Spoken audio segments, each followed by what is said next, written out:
Fangirling kasi. Kimi, may patribute sa Blackpink sa Cebu habang nagtitinda ng bag.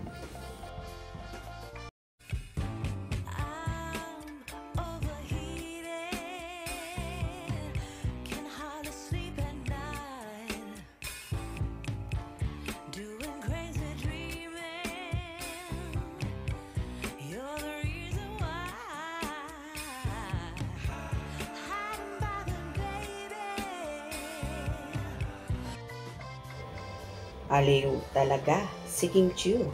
Imagine, dahil hindi lang siya makakanood ng concert ni Blackpink Jennie, kaya naisipan niyang gawan ito ng tribute. Yes, may concert nga ang Blackpink sa Pilipinas at hindi nga ito mabibigyan ng panahon ni Kim. Si Kim pa naman, alam naman nating lahat kung gaano ka-idol o humahanga sa grupo ha. Ang rason nga kasi, nasa Cebu City si Kim at inuna nga niya ang kanyang itinayong negosyo. Yes, nasa Cebu si Kim ngayon para sa opening ng pop-up store ng negosyo niyang House of Little Bunny. Jennie, I'm gonna miss you. I'm gonna miss your performance. But as a Chinese person, business is life. This is my tribute to you, Blackpink, na sinabayan pa ng kanta at itinuro nga ang kulay itim at kulay pink ha. I'm gonna miss you, I'm gonna miss your performance, but as a Chinese person, business is life. This is my tribute for you, Blackpink. Blackpink in your area, Jennie.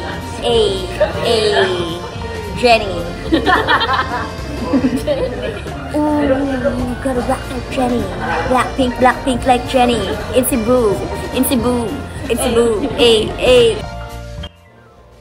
Anyway, tulad ng inaasahan, dumagsa mga fanay sa venue ng negosyo ni Kim. Ang haba agad ng pila at mukhang sold out agad. Sa unang araw o oras pa lang ha. Nung nag-open kami, dumagsa agad sila at 10 a.m. Ang dami na agad. Pila. Sabi ni Kim na masayang masaya. Well, maswerte nga ang mga nauna sa pila dahil nakabili na sila ng bag ni Kim, may libreng papoto at chikahan pa sila ha. Parang ang kaibigan ni Kim ang mga bumibili sa kanya. May kasama ng yakap ang pag-entertain niya. We didn't expect this kind of crowd. Hindi pa ako nakakabihis. Nakakayak talaga siya. Ang haba ng line. At syempre, nakapag-promote na nga rin siya ng Daalibay na sabi nga ay nakaka-high blood na rin ngayon.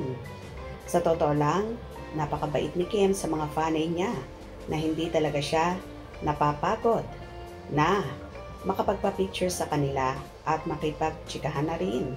At lalo siyang na-touch kapag bumibili pa ng marami na sabi nga niya, game na game siyang mag-video. Greeting pa ha.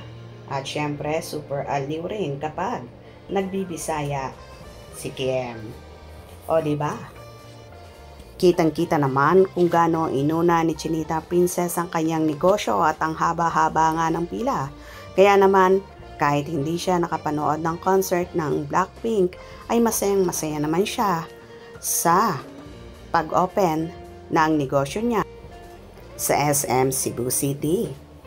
Congratulations, Kimi. For sure. Mas marami pang bibili ng bag mo dahil mabait kang tao.